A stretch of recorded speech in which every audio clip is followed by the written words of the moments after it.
नमस्कार. आजच्या व्हिडिओमध्ये आपण समजून घेणार आहोत एक नवीन टॉपिक. आजच्या टॉपिकचं नाव आहे स्पीकर ऑफ लोकसभा. आजच्या या चर्चेसाठी आपण स्पीकर ऑफ लोकसभा हा टॉपिक का निवडलेला आहे तर आपल्या सगळ्यांना माहितीच आहे की भारताच्या लोकसभेचे जे स्पीकर आहेत ओम बिर्ला, त्यांना पदावरून काढण्याचा ठराव नुकताच लोकसभेमध्ये सादर करण्यात आलेला आहे. त्या पार्श्वभूमीवरती आपले जे लोकसभा स्पीकर आहेत त्यांची कॉन्स्टिट्युशनल पोझिशन काय आहे, त्यांना कोणते अधिकार आहेत, त्यांच्या रिमूव्हलची पद्धत कोणती आहे, या सगळ्या बाबी आपण आजच्या व्हिडिओमध्ये जाणून घेणार आहोत. तर सर्वप्रथम आपल्याला हे समजून घ्यायचं आहे की यामध्ये आपण कोणकोणत्या गोष्टींची चर्चा करणार आहोत. तर सगळ्यात पहिल्यांदा आपण समजून घेणार आहोत what is the constitutional provision with respect to office of speaker. Constitutional provisions काय आहेत ते आपण याच्यामध्ये समजून घेणार आहोत. सेकंडमध्ये आपण बघणार आहोत how speaker of Lok Sabha is elected. त्या स्पीकर यांच्या निवडीची पद्धत कोणती आहे ती आपण याच्यामध्ये समजून घेणार आहोत. Third, power and functions of speaker. त्या स्पीकरचे अधिकार कोणते आहेत, त्यांना कोणती कार्य पार पाडावी लागतात हे देखील आपण याच्यामध्ये समजून घेणार आहोत.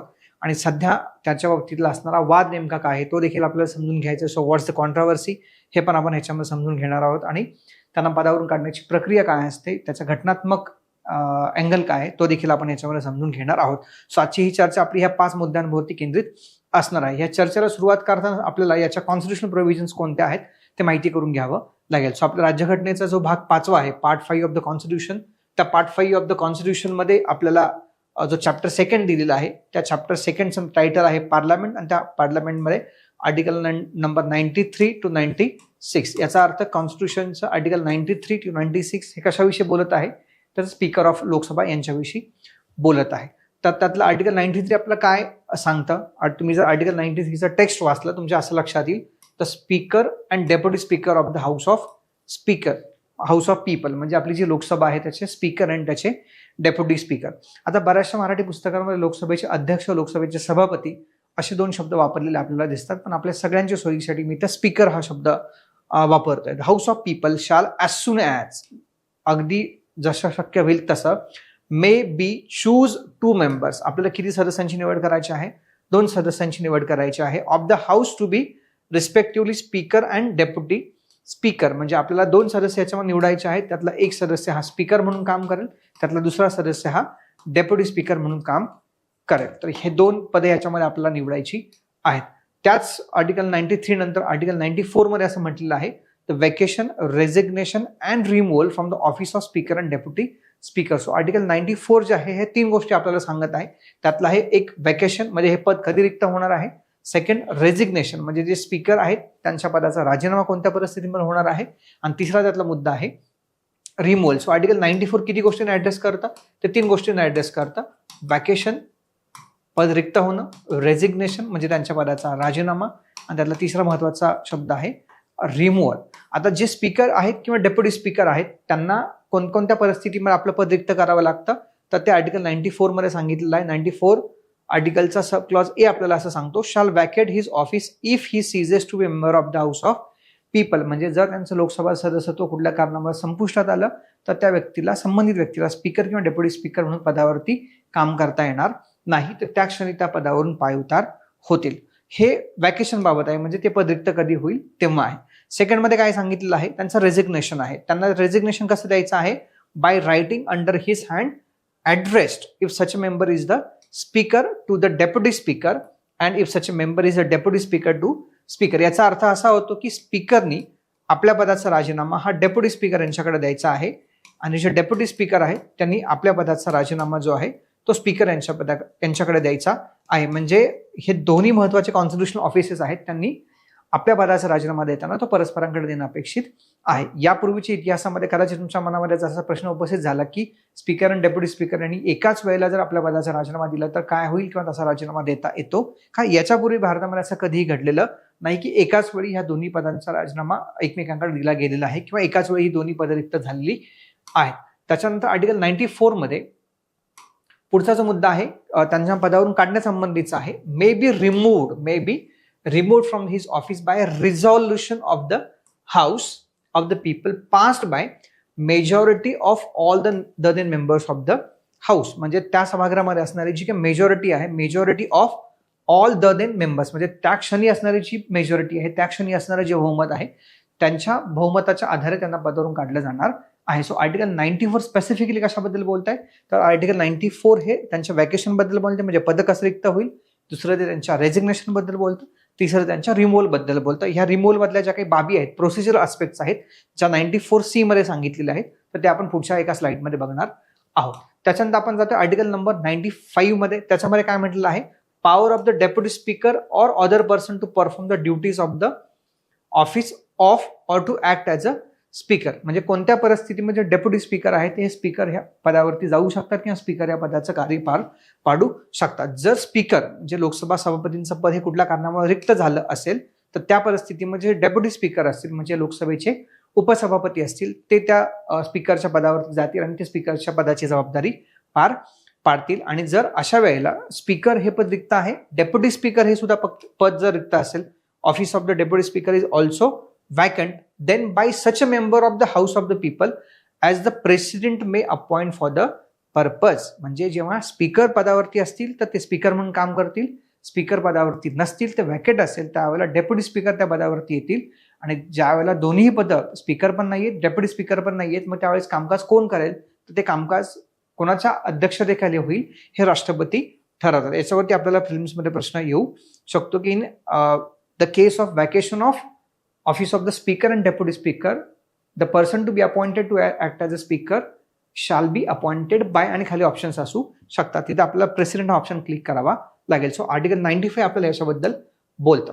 त्याच्यानंतर आर्टिकल 95 मध्ये दुसरा एक मुद्दा सांगितलेला आहे, during the absence of speaker from any sitting of the House of the People or deputy speaker if he is also absent such a person as may be determined by the rules of procedure of the house or if such a no person is present such a other person may be determined by the house shall act as a speaker. आता तुम्हाला ही गोष्ट इथे लक्षात घ्यावी लागेल.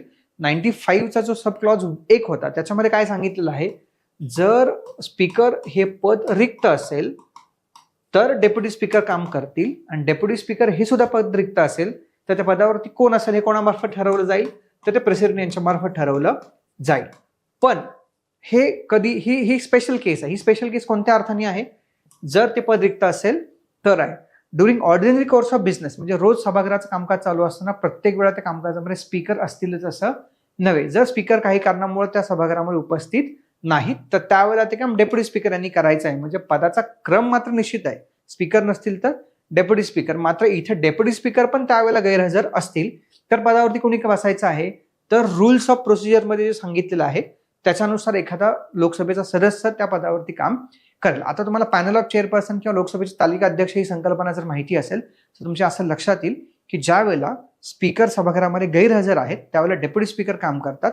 Deputy speaker पण जर सभागृहामध्ये गैरहजर असतील तर तालिका अध्यक्षांपैकी एक जण येऊन त्या पदावरती बसतो आणि हे तालिका अध्यक्ष हे रूल्स ऑफ प्रोसिजरमध्ये मेन्शन केलेले आहेत. आता समजा त्यामध्येही कोणी व्यक्ती जर सभागृहावर उपस्थित नसेल तर पदावरती कोण येऊन बसणार आहे, such a other person as may be determined by the house shall also act as a speaker. मध्ये इथे तुम्हाला तो सिक्वेन्स लक्षात घ्यावा लागेल. जेव्हा सभागृहामध्ये स्पीकर हे पद रिक्त आहे त्यावेळेला डेप्युटी स्पीकर येतील, पण स्पीकर हे पद रिक्त आहे, डेप्युटी स्पीकर हे पण रिक्त आहे तर त्या पदावरती कोण येईल, राष्ट्रपती ठरवतील. आणि जर during ordinary course of business लोकसभेचे सभापती गैरहजर आहेत तर डेप्युटी स्पीकर येतील.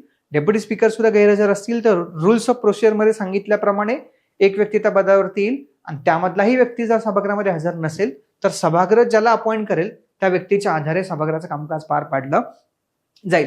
याचा अर्थ केवळ एखादी व्यक्ती सभागृहामध्ये गैरहजर आहे म्हणून सभागृहाचं कामकाज थांबवलं जाणार नाही. इथं आपल्याला ही गोष्ट आवर्जून लक्षात घ्यावी लागेल की इथं आपण त्या व्यक्तीबद्दल बोलत नसून त्या पदाबद्दल बोलत आहोत. इथे पदाला प्रतिष्ठा दिलेली आहे, व्यक्तीला नव्हे. The position, the office matters most over person absent असेल तरी पण ते पद रिक्त ठेवता कामा.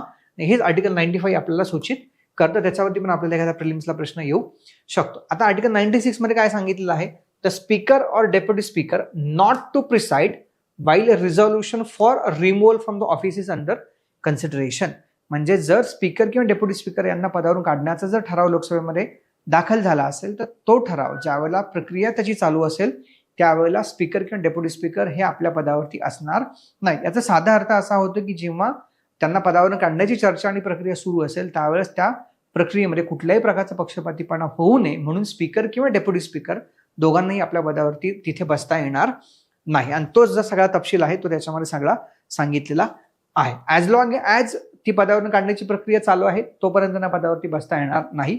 त्यावेळेला ते सभागृहामध्ये साधारण सदस्य म्हणून आपली जबाबदारी पार पाडू शकतात. याच्यामध्येच त्यांना मतदान करण्याचा अधिकार पण त्या ठिकाणी प्राप्त होतो. आता आपल्याला हे माहिती आहे की जेव्हा त्यांना पदावरून काढण्याची प्रक्रिया चालू असते, the speaker shall have right to speak in and otherwise to take part in the proceedings of the house while any resolution for the removal of office is under consideration.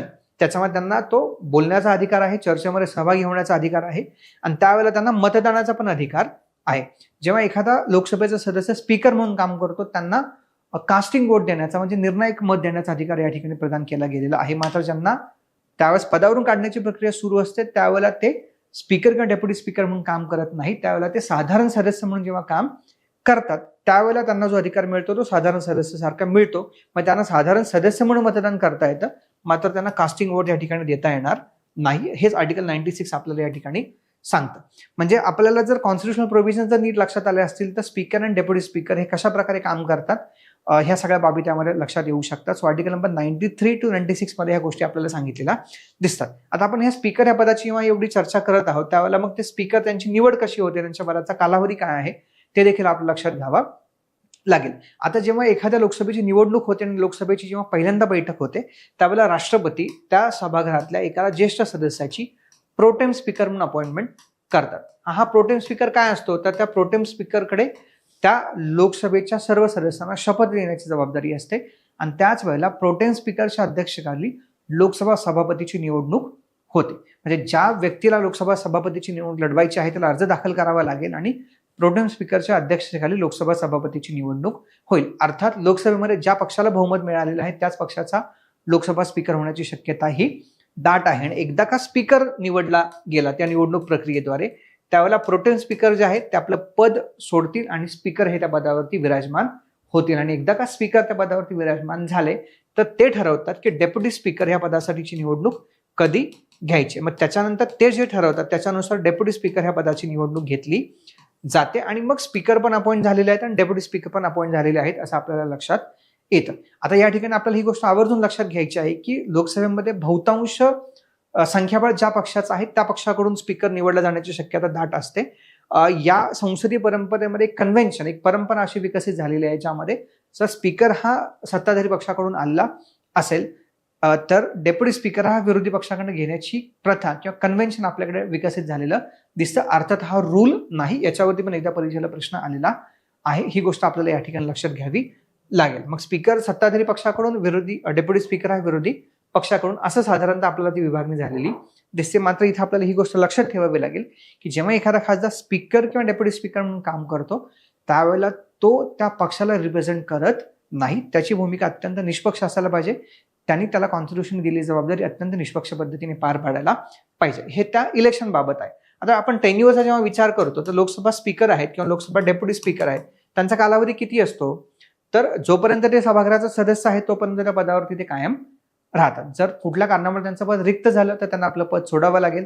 त्यांनी रेजिग्नेशन दिलं त्यावेळेला त्यांना आपलं पद सोडावं लागेल किंवा त्यांना पदावरून काढलं गेलं त्यावेळेला देखील त्यांना पद आपलं सोडावं लागेल. म्हणजे वॅकेशन, रेजिग्नेशन आणि रिमूव्हल हे 3 अपवाद वगळतं. इतर कोणत्या परिस्थितीमध्ये स्पीकरचा कालावधी किती असेल, तर जेवढा कालावधी लोकसभेचा आहे तेवढाच कालावधी स्पीकरचा असतो आणि त्या लोकसभेचा कालावधी संपुष्ट आल्यानंतर नवीन लोकसभा गठीत होईपर्यंत जी पहिली बैठक असते तोपर्यंत गेल्या लोकसभेचे किंवा गत लोकसभेचे स्पीकर हे पुढे स्पीकर म्हणून काम करतात. ज्यावेळेला नवीन लोकसभेची पहिली बैठक होते आणि प्रोटेम स्पीकर अपॉइंट केले जातात तोपर्यंत मागच्या लोकसभेचे स्पीकर हे स्पीकर म्हणून काम करताना आपल्याला दिसतात. तर ही गोष्ट आपल्याला या ठिकाणी आवर्जून लक्षात घ्यावी लागेल. तर हेच स्पीकर किंवा डेप्युटी स्पीकरच्या इलेक्शन किंवा टेन्युअर बाबत सांगता येईल. आता या ठिकाणी आपल्याला एक टर्म किंवा एक फ्रेज लक्षात ठेवावी लागेल. याच्यावरती पण एकदा युपीएससीच्या मुख्य परीक्षेमध्ये प्रश्न आलेला आहे. Once a speaker always a speaker. Once a speaker always a speaker. अर्थात इंग्लंडच्या संसदीय लोकशाहीकडून आपली लोकशाही प्रेरित झालेली आहे आणि इंग्लंडच्या संसदीय लोकशाहीमध्ये या तत्वाचा अवलंब करण्याचा प्रयत्न केला जातो. Once a speaker always a speaker म्हणजे काय, एखादा व्यक्ती जर लोकसभेचा स्पीकर असेल आणि तो पुढच्या वेळेला लोकसभा निवडणूक लढवण्यास इच्छुक असेल किंवा तो लोकसभा स्पीकर म्हणून होण्यास इच्छुक असेल तर शक्यतो अशा व्यक्तीच्या विरोधात कुठलाही उमेदवार दिला जात नाही. तो व्यक्ती अनअपोज्ड म्हणजे बिनविरोध कसा निवडून येईल ही खबरदारी त्याच्यामध्ये घेतली जाते. आता असं का केलं जातं, तर लोकसभा स्पीकर म्हणून त्याला जो काही अनुभव आलेला आहे त्या अनुभवाचा फायदा पुढच्या लोकसभेला देखील व्हावा यासाठी इंग्लंडमध्ये once a speaker always a speaker या तत्वाचा अवलंब केला जातो. आता या तत्वाचे अर्थात काही फायदे आहेत, अर्थात काही तोटे आहेत. भारतामध्ये देखील once a speaker always a speaker या तत्वाप्रमाणे गतकाळच्या स्पीकरला पुढच्या लोकसभेसाठी संधी मिळावी अशी मागणी कधी कधी केली जाते. मात्र अद्यापही भारतामध्ये once a speaker always a speaker या तत्वाचा तंतोतंतपणे स्वीकार झालेला दिसून येत नाही. या फ्रेजवरती देखील आपल्याला एकदा परीक्षेला प्रश्न आला होता. आता लोकसभेचे जे स्पीकर असतात त्यांना हे काम करत असताना किंवा लोकसभेचे स्पीकर म्हणून काम करत असताना कोणत्या महत्वाच्या जबाबदाऱ्या पार पाडाव्या लागतात त्याची एक छोटीशी यादी या ठिकाणी मी आपल्या समोर दिली आहे. त्यातलं सगळ्यात पहिलं त्यांना काय करायचं आहे, to maintain order and decorum of the house. म्हणजे त्या सभागृहाचे ते प्रमुख असतात, त्यामुळे त्या सभागृहाचं कामकाज अत्यंत यशस्वीपणे चालवणं ही त्यांची जबाबदारी असते. त्या सभागृहामध्ये एक व्यवस्था राखली गेली पाहिजे, त्या सभागृहामध्ये एक सभ्यता राखली गेली पाहिजे आणि ती राखण्यासाठी योग्य ती पावलं उचलण्याचा, योग्य ते निर्णय घेण्याचा अधिकार हा स्पीकरना घटनेने प्रदान केलेला आहे. जेव्हा संसदेमध्ये किंवा विशेषतः लोकसभेमध्ये एखाद्या राज्यघटनेच्या एखाद्या तरतुदीविषयी सखोल चर्चा होत असते, त्याचा नेमका अर्थ काय आहे, तर त्याचा नेमका आणि अंतिम अर्थ लावण्याचा अधिकार पण हा स्पीकरना प्रदान केलेला आहे. त्याला म्हटलेलं आहे final interpreter of the constitution. म्हणजे स्पीकर आपल्या कॉन्स्टिट्यूशनचे फायनल इंटरप्रिटर असतात, त्यांचा निर्णय हा त्या कॉन्स्टिट्यूशनच्या प्रोव्हिजनच्या अर्थाविषयी हा अंतिम मानला जातो. हे स्पीकर आपल्या स्पीकर या कॅपॅसिटीमध्ये जॉईंट सिटिंग म्हणजे दोन्ही सभागृहांची जेव्हा संयुक्त बैठक होते त्या संयुक्त बैठकीचं अध्यक्षस्थान देखील ते भूषवत असतात. अशा प्रकारच्या 3 संयुक्त बैठका झालेल्या आहेत, ही गोष्ट आपल्या सर्वांना माहिती आहे. स्पीकर या नात्याने त्यांना जेव्हा टाय झालेला आहे म्हणजे दोन्ही बाजूची मतं समसमान झालेली आहेत त्यावेळेस त्यांना कास्टिंग वोटचा पण अधिकार आहे, म्हणजे ते आपलं निर्णायक मत त्या ठिकाणी देऊ शकतात. सो कास्टिंग वोट ते त्या ठिकाणी आपल्याला करताना दिसतात. पुढचा त्यांचा महत्वाचा जो अधिकार आहे ज्याला आपण पॉवर पण म्हणूया, ते त्यांचं फंक्शन म्हणजे ते त्यांचं कार्य पण आहे, to decide the nature of bill. म्हणजे एखादं विधेयक आहे त्याचं नेचर ठरवायचं. आता आपल्याला हे माहिती आहे की आपल्याकडे जे बिल्स जे इंट्रोड्यूस केले जातात, जी वेगवेगळी विधेयके इंट्रोड्यूस केली जातात त्याचे 3 प्रकार आहेत. त्यातलं पहिलं विधेयक आहे कॉन्स्टिट्यूशन अमेंडमेंट बिल, घटना दुरुस्ती विधेयक आहे. दुसरं त्यातलं विधेयक आहे मनी बिल, ज्याला आपण धन विधेयक असं म्हणतो. आणि तिसरं जे आहे ते आहे ऑर्डिनरी बिल, ज्याला आपण सर्वसाधारण विधेयक असं म्हणतो. सो आपले जे स्पीकर आहेत ते एखादं विधेयक मनी बिल आहे की नाही हे ठरवण्याचा त्यांना अंतिम अधिकार आहे. एकदा का त्यांनी सर्टिफाय केलं की हे बिल मनी बिल आहे म्हणजे धन विधेयक आहे, तर त्याला कुठेही आव्हान देता येत नाही. आणि आपल्या सगळ्यांना ही गोष्ट ज्ञातच आहे की धन विधेयक म्हणजेच मनी बिल हे फक्त लोकसभेमध्ये मांडता येतं, त्यामुळे त्याला लोकसभेचं सर्टिफिकेशन हे स्पीकरच्या माध्यमातून दिलं जातं. तर तोही त्यांचा महत्वाचा अधिकार आहे. त्याच्यानंतर ते काय ठरवतात, तर त्यांचा पुढचा जो अधिकार आहे तो आहे to decide the question of disqualification of member of parliament. म्हणजे एखादा संसद सदस्य हा विशेषतः लोकसभेमधला तो लोकसभा सदस्य म्हणून कायम पुढे चालू राहण्यामध्ये अपात्र ठरला आहे की नाही, तो डिस्क्वालिफाय झाला आहे की नाही हे देखील ठरवण्याचा अधिकार हे हा स्पीकरना दिलेला आहे. उदाहरणादाखल घ्यायचं झालं तर तो अँटी डिफेक्शन लॉ जो आहे, पक्षांतर बंदीचा कायदा आहे, तर अँटी डिफेक्शन लॉ नुसार एखाद्या स्पीकरनी एखाद्या सभासदांनी पक्षांतर बंदी केलेली ज्या पक्षांतर बंदी कायद्याचा भंग केला आहे का नाही हे ठरवण्याचा अंतिम अधिकार कोणाला असतो, तो स्पीकरना आहे. आणि त्याच्यावर देखील कोणत्याही न्यायालयामध्ये त्याला आव्हान दिलं जाऊ शकत नाही. त्याच्यानंतर स्पीकर काय करतात, to appoint the chairman of all parliamentary committee. ज्या वेगवेगळ्या पार्लमेंटरी कमिटीज आहेत, संसदीय समिती आहेत, त्यांचं चेअरमन अपॉइंट करण्याचा अधिकार पण कोणाला दिलेला आहे, तर तो स्पीकरना दिला गेलेला. आणि आपल्या सगळ्यांना ही माहितीच आहे की पार्लमेंटरी कमिटीज ज्या आहेत त्या संसदीय कामकाजामध्ये प्रचंड महत्वाची भूमिका पार पाडतात. आणि शेवटचं अगदी आपण छोट्या अगदी कमी शब्दामध्ये मांडलेलं आहे, to run the house effectively. त्या सभागृहाचं कामकाज अत्यंत कार्यक्षमपणे करवणं किंवा करून घेणं ही देखील त्या स्पीकरची जबाबदारी आहे. संसदीय शासन प्रणालीमध्ये कुठल्याही स्पीकरला खूप महत्वाच्या जबाबदाऱ्या दिलेल्या असतात. त्या संसदीय लोकशाहीची प्रतिष्ठा राखणं, त्या संसदीय लोकशाहीमधल्या सगळ्या संकेतांचं पालन करणं, त्याचबरोबर त्या सभागृहाची उत्पादकता अधिक वाढवणं हे सर्वस्वी त्या स्पीकरच्या हातामध्ये असतं. त्यामुळे एखाद्या सदस्याकडून आलेले प्रश्न असतील, त्यांनी केलेल्या विनंत्या असतील, त्यांनी केलेले अर्ज असतील, त्यांना देखील एंटरटेन करण्याचं काम हे स्पीकरनं करावं लागतं. म्हणून एकंदरीत संसदीय लोकशाहीमध्ये स्पीकरची भूमिका अत्यंत मोलाची मानली गेलेली आहे. आता एवढं सगळं समजून घेतल्यानंतर आपल्याला हे लक्षात घ्यावं लागेल की ही नेमकी कॉन्ट्रोवर्सी काय आहे, what's the exact controversy happening right now. आता ही नक्की कॉन्ट्रोवर्सी काय आहे, तर आपल्याला हे लक्षात घ्यावं लागेल की the opposition moved no confidence motion against Lok Sabha speaker Om Birla. आता संसदेचं जे अधिवेशन चालू आहे, तर त्या संसदेच्या अधिवेशनामध्ये जे काही राजकीय घडामोडी घडत आहेत, तर त्या राजकीय घडामोडींमध्ये आरोप प्रत्यारोप होतच असतात. आणि जे आरोप प्रत्यारोप होत असतात त्यामध्ये विरोधी पक्षांचं असं म्हणणं आहे की लोकसभा स्पीकर जे आहे ते विरोधी पक्षांना पुरेसा वेळ देत नाहीत, ते त्यांची पुरेशी बाजू ऐकून घेत नाहीत आणि ते पक्षपातीपणा करतात. आणि तशा प्रकारचा पक्षपातीपणा ते करत असल्यामुळं आम्हाला त्यांना पदावरून हटवायचं आहे असं विरोधी पक्षांनी ठरवल्यामुळं त्यांनी लोकसभा सभापती ओम बिर्ला यांच्या विरुद्ध पदावरून त्यांना काढण्याचा ठराव या ठिकाणी आणलेला आहे. आता नक्की त्यांना पदावरून काढण्याची प्रक्रिया काय आहे तर ती मगाशी आपण जे कॉन्स्टिट्यूशनचे वेगळ्या प्रोव्हिजन्स बघितला त्याच्यामध्ये आपल्याला दिसते. तर त्या प्रोव्हिजन्स कशामध्ये सांगितलेल्या आहेत तर त्या प्रोव्हिजन्स आर्टिकल 95 मध्ये सांगितलेलं आपल्याला दिसतात. मग 95 मध्ये काय सांगितलेली आहेत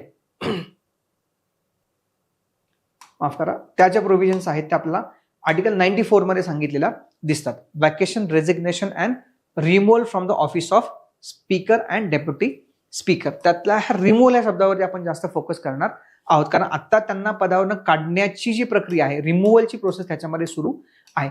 बऱ्याचदा त्याला इम्पिचमेंट असा देखील शब्द वापरला जातो, परंतु मी सर्वांना इथं आवर्जून सांगेन की इम्पिचमेंट हा शब्द या ठिकाणी वापरणं योग्य नाही. इम्पिचमेंट ही फक्त प्रेसिडेंट यांचीच असते. बाकी इतर कॉन्स्टिट्यूशनल फंक्शनरीज जे आहेत त्यांना पदावरून काढण्यासाठी रिमूव्हल हा प्रॉपर शब्द आहे, त्याच्यासाठी इम्पिचमेंट हा शब्द वापरला जात नाही. सो आर्टिकल 94 मध्ये त्यांना पदावरून काढण्याची प्रक्रिया सांगितलेली आहे. आता ती प्रक्रिया सुरू कधी होते, ज्यावेळेला त्यांना पदावरून काढायचं असेल त्यासाठी लोकसभेचे सेक्रेटरी जनरल आहेत त्यांना आपल्याला 14 दिवसांची नोटीस द्यावी लागेल. अर्थातच ही जी नोटीस आहे ती सेक्रेटरी जनरल यांच्या मार्फत लोकसभेचे स्पीकर आहे त्यांच्यापर्यंत जाणार आहे. तर 14 दिवसांची नोटीस देणं कंपल्सरी आहे.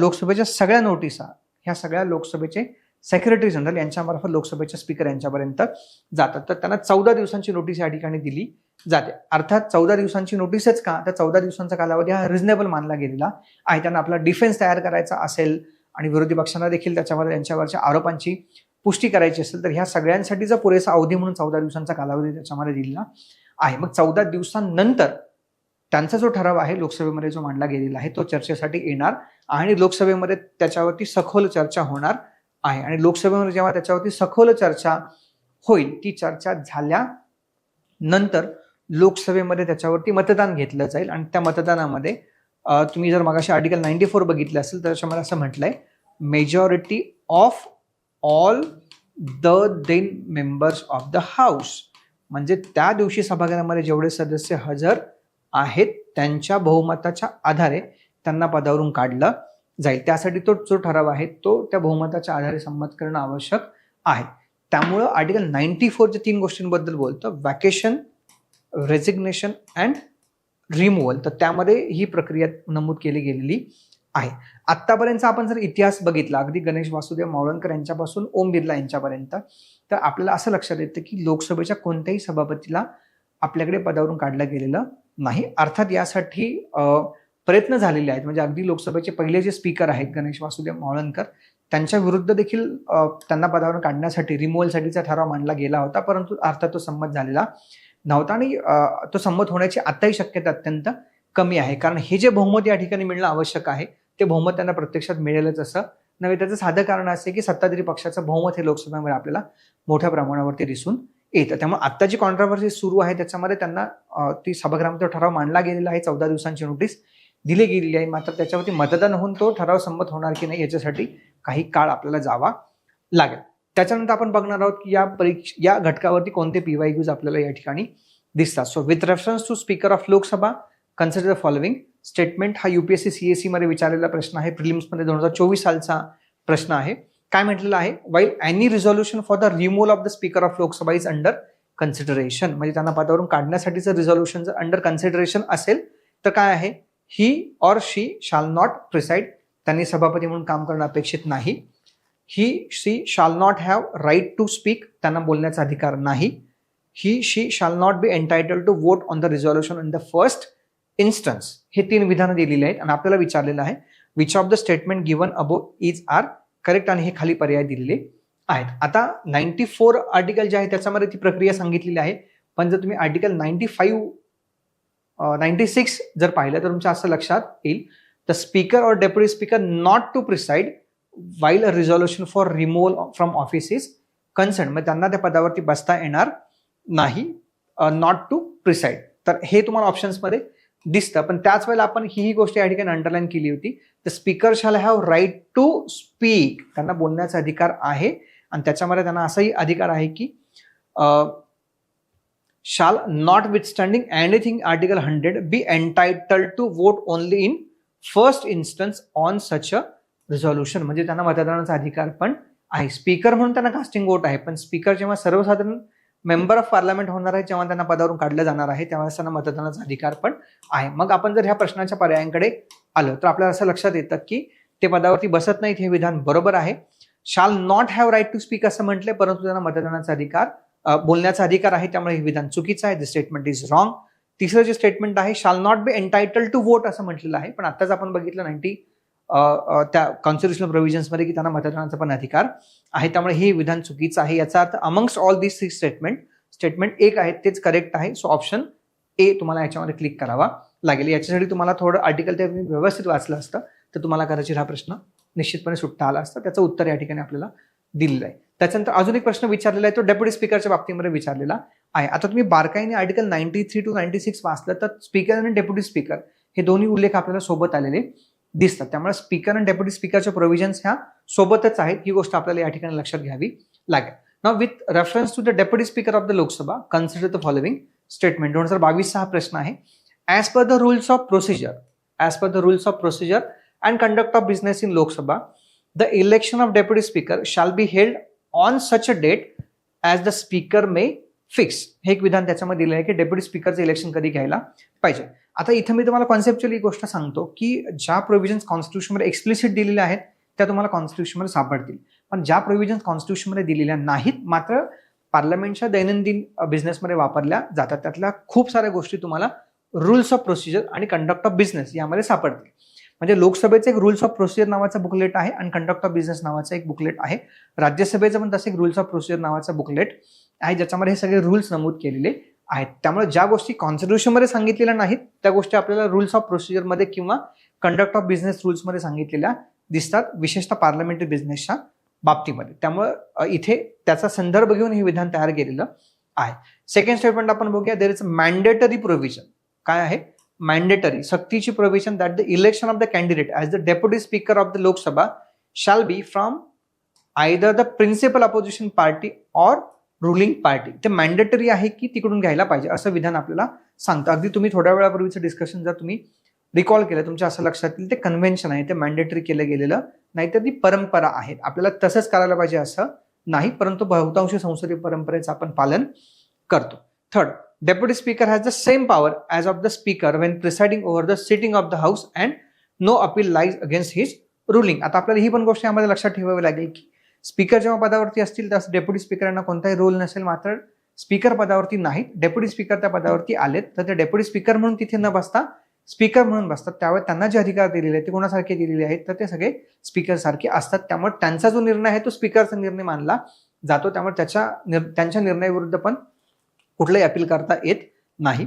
Fourth, the well established parliamentary practice regarding the appointment of deputy speaker is that motion is moved by speaker and duly seconded by the prime minister. आता वेल एस्टॅब्लिश्ड पार्लमेंटरी प्रॅक्टिस असा त्यांनी शब्द वापरलेला आहे की त्यांना कसं निवडायला पाहिजे, तर it is moved by speaker duly seconded by the prime minister. अशी 4 विधानं दिलेली आहेत, आपल्याला त्यातलं योग्य विधान निवडायचं आहे. आता आपण परत जर बारकाईने बघितलं तर आपल्याला पहिलं विधान जे आहे ते बरोबर कन्सिडर करायचं आहे. त्याचं कारण असं आहे की डेप्युटी स्पीकर यांची निवड कशी करायला पाहिजे आणि ती कधी करायला पाहिजे हे स्पीकरनं ठरवण्याचा अधिकार आणि ती बाब कशामध्ये नमूद केलेली आहे, रूल्स ऑफ प्रोसिजर आणि कंडक्ट ऑफ बिझनेस रूल्समध्ये सांगितलेली आहे. त्यामुळे विधान हे एक बरोबर आहे.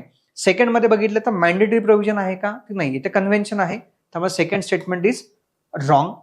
Deputy speaker has the same power as that of A presiding officer. हे विधान यामधले बरोबर आहे, कारण त्यांना स्पीकर सारख्याच पॉवर्स असतात. आणि the well established parliamentary practice regarding appointment is that the motion is moved by speaker and duly seconded by prime minister. तर लक्षात ठेवा डेप्युटी स्पीकरची पण इलेक्शन होते, डेप्युटी स्पीकरची पण काय होते, इलेक्शन होते. आपण प्रत्यक्षात इलेक्शन घेतो की नाही हा मुद्दा नाही, पण त्याच्यासाठी काय घ्यावे लागते, आपल्याला निवडणूक घ्यावी लागते. आणि त्या केसमध्ये आपण जर एखादी मोशन मूव्ह करू म्हणजे ठरावाच्या आधारे आपण त्यांना तसं घेणार असू तर त्याला ड्युली सेकंड बाय प्राईम मिनिस्टरची आवश्यकता नाही. त्यामुळे जर तुम्ही या विधानाचा सारासार विचार केला तर आपल्या लक्षात येतं हे विधान देखील चुकीचं आहे. सो स्टेटमेंट 1 to 4 मध्ये आपल्याला असं लक्षात येतं की स्टेटमेंट 1 आणि 3 म्हणजे हे जे 2 स्टेटमेंट आहेत ते करेक्ट आहेत. याचा अर्थ ऑप्शन ए जो आहे तो आपलं यामधलं उत्तर आहे, स्टेटमेंट 1 and 3. तर हा प्रश्न डेप्युटी स्पीकर या बाबतीमध्ये विचारलेला आहे. आणि अजून एक प्रश्न याच्यामध्ये जो विचारला गेलेला आहे तो 2018 साली विचारलेला आहे. तो काय म्हणतो, तर कन्सिडर द फॉलोइंग स्टेटमेंट. पुढील 2 विधाने लक्षात घ्या. The speaker of legislative assembly shall vacate his or her office if he she ceases to be member of the assembly. हा प्रश्न लेजिस्लेटिव्ह असेंब्ली म्हणजे विधानसभेच्या बाबतीमध्ये विचारलेला आहे.